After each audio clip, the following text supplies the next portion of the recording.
group decided to focus on Stuxnet and how it affected the world, basically.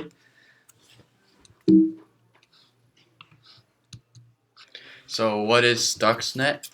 Stuxnet is a computer worm which targets industrial control systems, and its purpose is to monitor and control large-scale industrial facilities such as power plants, dams, and similar operations. Stuxnet allows the control or attacker to take control of the equipment while the plant manager is unaware of the equipment that has been corrupted.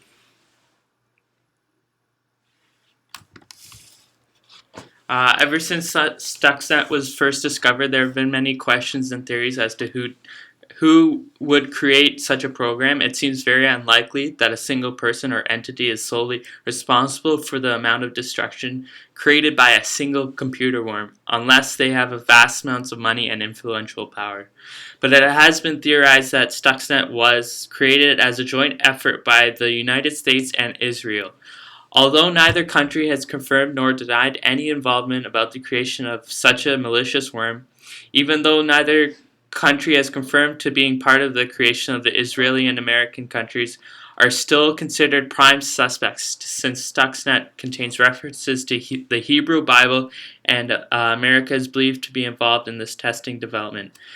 In 2012, an unnamed U.S. official stated that Stuxnet was part of a program called Operation Olympic Games, started under President Bush and continued under the current administration, aimed at slowing down the Iranian nuclear effort without having to resort to risky airstrikes.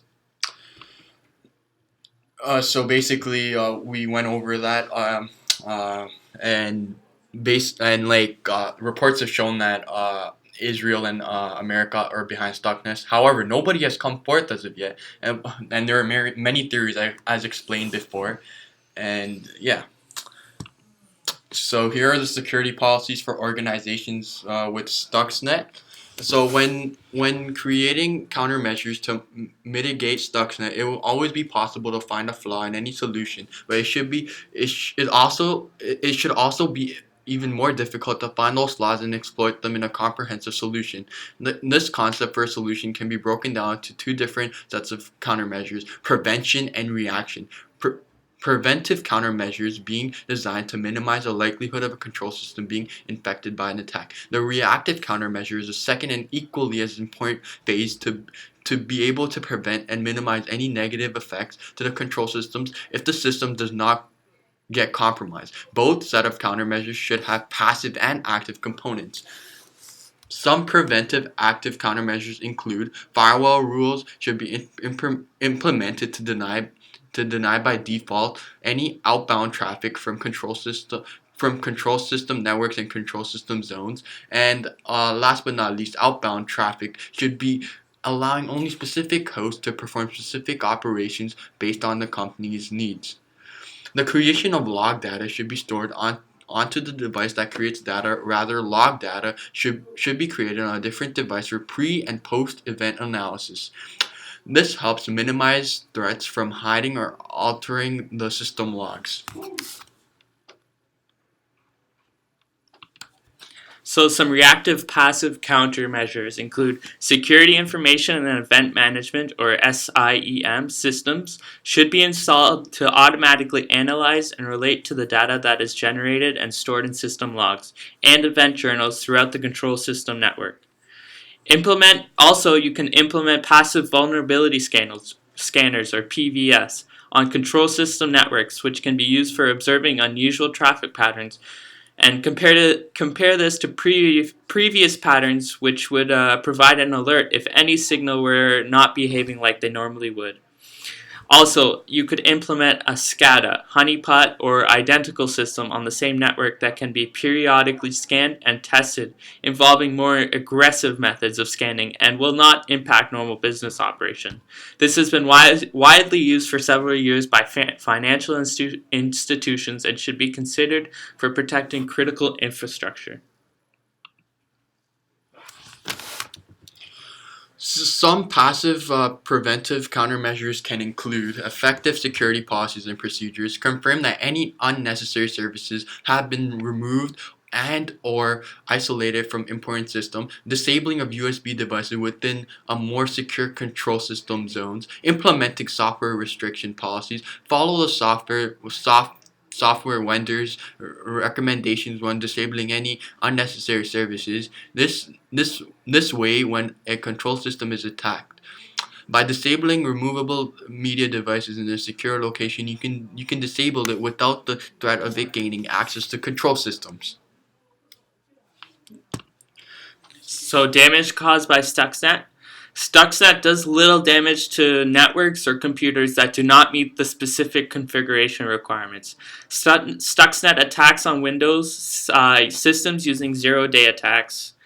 So if you look on the chart, it shows the percentage of infected computers by nation, and as you can see, Iran is the most affected by Stuxnet. So the zero-day attack.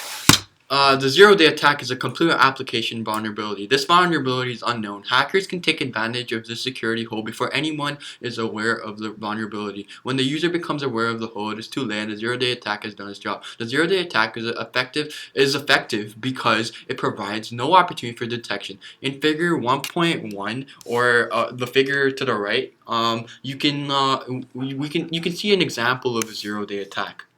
So firstly, you visit a website that displays a malicious advertisement, and then you are automatically redirected to a malicious site hosting the exploit. And then if you have Adobe Flash Player installed, the exploit downloads a malware, and then the malware does its job by infecting your system, which is step 4. So Stuxnet attack in Iran. Stuxnet also affected software of at least 14 industrial sites in Iran, just alone Iran. The worm attacked in 3 different phases. First, it attacked the Windows Microsoft machines and networks, as explained before. Then it used Siemens Step 7 software to take over industrial control systems that operate equipment such as centrifuges. A centrifuge is an object that puts another piece of equipment into rotation around a fixed axis.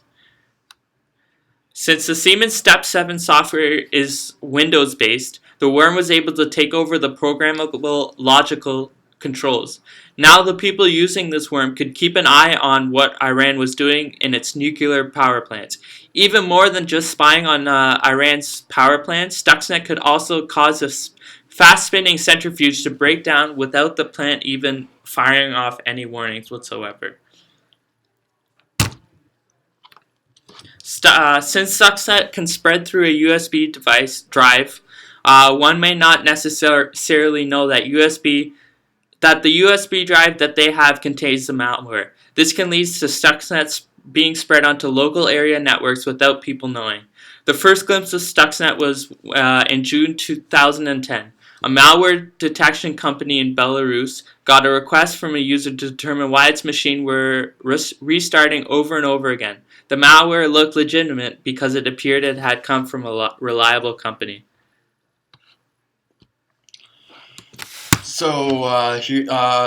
Basically, in conclusion, Stuxnet is a worm that has great capabilities that can drastically change the world. Stuxnet is a complex worm with many achievements. Even though many are not positive, it has had a great impact on the world. Stuxnet has also shown the world that what the real capability of its underworld cyber elites can do. It provides a beneficial method of understanding what a threat in security and software can do to a major resource, like Iran's nuclear program. Stuxnet is especially effective in the sense that it cannot be detected until it has made its mark on a company's system and requires multiple resources to be eliminated.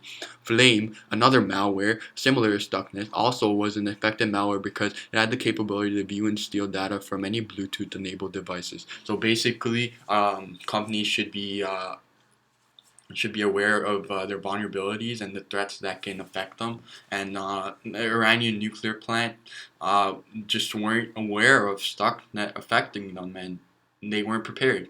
And this is where risk management and business continuity planning comes in. And um, Iran's nuclear plant did not do a good job of complementing those security uh, implementations, but today their nuclear plant is running. However, it's not the same as it used to be due to this Stuxnet attack. And yeah, and this is the end of our presentation. Thank you for listening, and yeah.